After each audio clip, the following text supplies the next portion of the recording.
Mister chairman, बहुत बहुत शुक्रिया आपका। यहाँ पे यूनियन बजट के साथ साथ जम्मू कश्मीर का भी बजट डिस्कस किया जा रहा है, टेबल किया गया है। डिस्कस तो नहीं किया जा रहा है, टेबल किया गया है, क्योंकि डिस्कशन में अभी तक सिर्फ एक मेंबर के अलावा जो कि जम्मू कश्मीर से ताल्लुक़ रखते हैं, उनके अलावा जम्मू कश्मीर के हवाले से किसी ने बात नहीं की।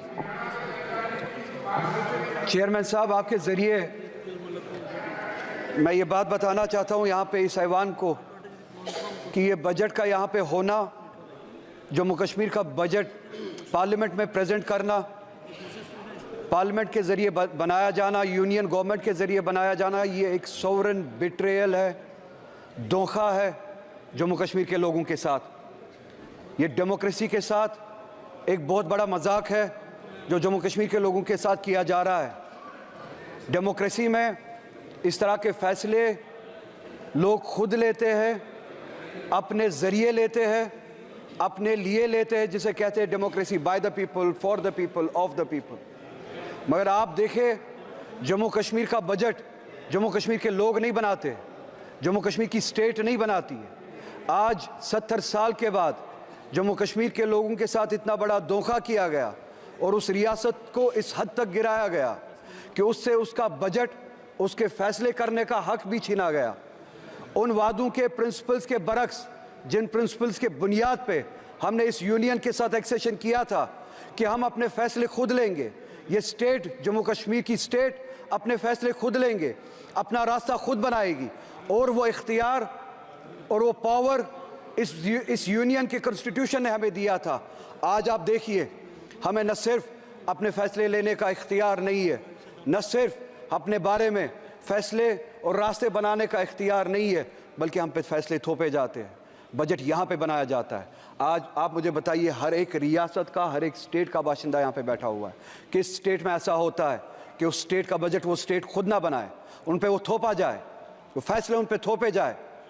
हमसे हमारा हक छीना गया, हमसे हम हर तरह के वो डेमोक्रेटिक राइट्स जो उस स्टेट के बनते थे 2019 में आपने छीने। 370 एक कड़ी थी जिसके ज़रिए हम इस मुल्क से जुड़े थे, और उस आइन के उस आर्टिकल के ज़रिए हमें वो हुकूक दिए जाते थे, हमें हमारे सब्जेक्ट्स पे लेजिस्लेट करने का हक दिया जाता था। हमसे पूछे बगैर 370 यहाँ पे छीना गया, हमसे पूछे बगैर हमारे खिलाफ फैसले लिए गए, हमसे पूछे बगैर हमारा स्टेटस, हमारा डेमोक्रेटिक राइट हमसे छीना गया। नतीजा ये है कि आप आज कहते हैं कि जम्मू कश्मीर यूनियन टेरिटरी है, जिसे मैं आज भी कबूल नहीं करता हूँ। एक ऐसी रियासत जिसके पास अपनी लेजिस्लेटिव पावर थी, कॉन्स्टिट्यूशनल पावर थी, आज उनके पास कुछ नहीं है। नतीजा ये निकला कि बजट यहाँ पे बनाया जाता है और उस बजट में मजाक किया जाता है जम्मू कश्मीर के लोगों के साथ। एम्प्लॉयमेंट के हवाले से आप देखिए, जम्मू कश्मीर की रियासत 2019 के बाद आज पहली बार 70 सालों में पहली बार अनएम्प्लॉयमेंट मुल्क में सबसे ज़्यादा है जम्मू कश्मीर है। इनके अपने आदाद व शुमार पहले नंबर पे या दूसरे नंबर पे आज पहली बार, क्योंकि हमसे हमारे इख्तियारात छीने गए, डिसीजंस हम नहीं लेते, आपका वाइस रॉय वहाँ पे डिसीजन लेता है, जिसे आप LG कहते हैं। नतीजा ये निकला, अनएम्प्लॉयमेंट सबसे ज़्यादा है। अनएम्प्लॉयमेंट इतनी ज़्यादा है कि अब अगर लोग वहाँ पे अप्लाई करना भी चाहते हैं, आपके पास उतने रिसोर्सेज नहीं है, जगह नहीं है जिनके ज़रिए आप वो जो ज़रूरत है वो पूरा कर सके, वो एम्प्लॉयमेंट दे सके। एम्प्लॉयमेंट के हवाले से आप बहुत सारी लेवल्स पे जम्मू कश्मीर के लोगों के साथ जंगें लड़ रहे हैं। नई रिजर्वेशन पॉलिसी यहाँ पे लागू की गई, हमने नहीं बनाई, जम्मू कश्मीर के लोगों ने नहीं बनाई, यहाँ पे बनाई गई और वहाँ पे थोपी गई। 70% रिजर्वेशन बढ़ाई गई, ओपन मेरिट को 30% तक कम किया गया। ओपन मेरिट के लिए अब जगह सिर्फ 30% बनती है। ये एक ऐसी लड़ाई है जहाँ पे ये चाहते हैं कि वहाँ पे क्लास वॉर हो, सोसाइटी के जो मुख्तलिफ सेक्शंस है आपस में लड़े, जो हमारे बैकवर्ड क्लासेस है जिनके लिए हम चाहते और हमेशा से रिजर्वेशन थी और हम चाहते थे उनको सपोर्ट मिले, वो ऊपर आए, उनको ऊपर ओपन मेरिट के साथ लड़ाया जा रहा है, क्योंकि तनासुब जो है, रेशो जो है पॉपुलेशन का, उस हद तक नहीं है जिस हद तक रिजर्वेशंस बढ़ाई गई। 70% के हद तक रिजर्वेशंस बढ़ाई गई, ओपन मेरिट को घटाया गया, जिससे क्लास वॉर, सेक्शन वॉर होने का एक खदशा है। मेरी गुजारिश करते हुए शर्म आती है, क्योंकि मैं फिर से कहूँगा, हमारे हाथ में इख्तियार ही नहीं है। इन्हें भी सोचना चाहिए, एक रियासत है जहाँ पे हमें अब उस हद तक गिराया गया है कि यहाँ के भीख मांगनी पड़ती है, हम अपने फैसले नहीं ले पाते। इनसे गुजारिश है ओपन मेरिट को या सुप्रीम कोर्ट की जो कैप है उस हद तक रखे, या पॉपुलेशन का जो रेशियो है, पॉपुलेशन के हिसाब से जो कैटेगरीज है, पॉपुलेशन का जो रेशियो है उस हिसाब से आप रिजर्वेशन करें, ताकि वो जो ओपन मेरिट पे इस वक्त तलवार चल रही है वो ना हो। हमारे लोग वहाँ पे इसका खामियाजा उठा रहे हैं। इसी के साथ साथ हमारे जो वैकेंसीज फिल करने के लिए जो डिले हुआ था कोविड की वजह से, कोविड से पहले हम स्टेट पे ताला लगाया गया था 2019 में, अगर यहाँ पे सबको याद हो। उस दौरान स्टेट ने काम नहीं किया, उसके बाद कोविड आया, उसके बाद ये जो वैकेंसीज फिल होनी थी उसके लिए वक्त नहीं दिया गया, वैकेंसीज फिल नहीं की गई। नतीजा ये हुआ हमारे जो बच्चे हैं, लड़के लड़कियां जो है वो अब ओवर एज होना शुरू हो गए हैं। हमारी गुजारिश है कि अब ये जो कैप जो है वो जो 28 साल तक थी उसको बढ़ाया जाए, एज रिलैक्सेशन दिया जाए, एग्जेप्शन दिया जाए, ताकि जो कोविड के दौरान 2019 के दौरान जो आपने लॉकडाउन किया था, जिस दौरान स्टेट ने काम नहीं किया, वैकेंसीज फिल नहीं हुए, उनको वो एज रिलैक्सेशन दी जाए। अगर आज वो 33 साल के 32 साल के हुए हैं, उनको वन टाइम एग्जेम्पशन दिया जाए, वो रिलैक्सेशन दी जाए कि वो अप्लाई कर सके। हॉर्टिकल्चर हमारा बहुत बड़ा सेक्टर है, बैकबोन है। आप उस हॉर्टिकल्चर के साथ भी लड़ाई लड़ रहे हैं 2 लेवल्स पे।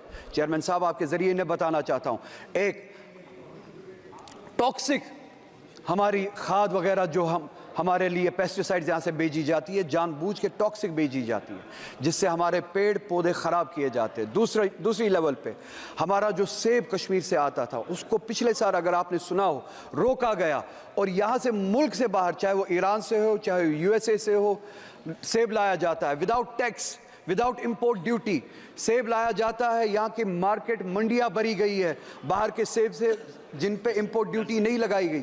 कश्मीर से आने वाला सेब उसको रोका जाता है, कश्मीर की हॉर्टिकल्चर को टॉक्सिक पेस्टिसाइड से ख़राब किया जाता है।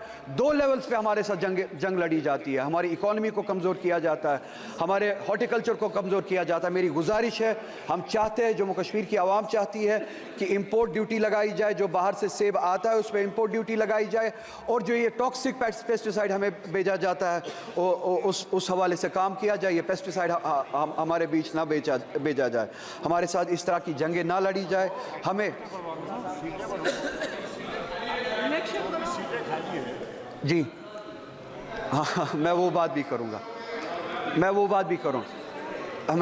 करूँगा।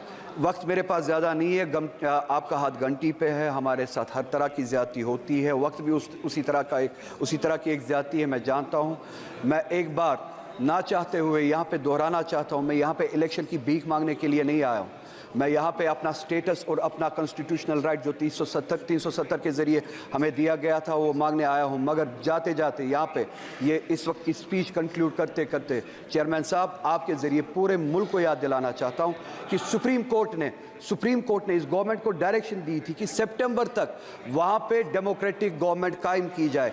सुप्रीम कोर्ट की डायरेक्शन के मुताबिक अगले महीने सितंबर का महीना शुरू होने वाला है, मगर अभी तक, बस एक मिनट में कंक्लूड कर रहा हूँ, अभी तक वहाँ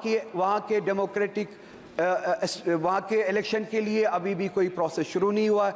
आपसे गुजारिश है, डेमोक्रेसी के लिए, for the spirit of democracy, उन्हें डायरेक्शन दे, कम से कम सुप्रीम कोर्ट की डायरेक्शन पे अमल करे और वहाँ पे इलेक्शंस कराए।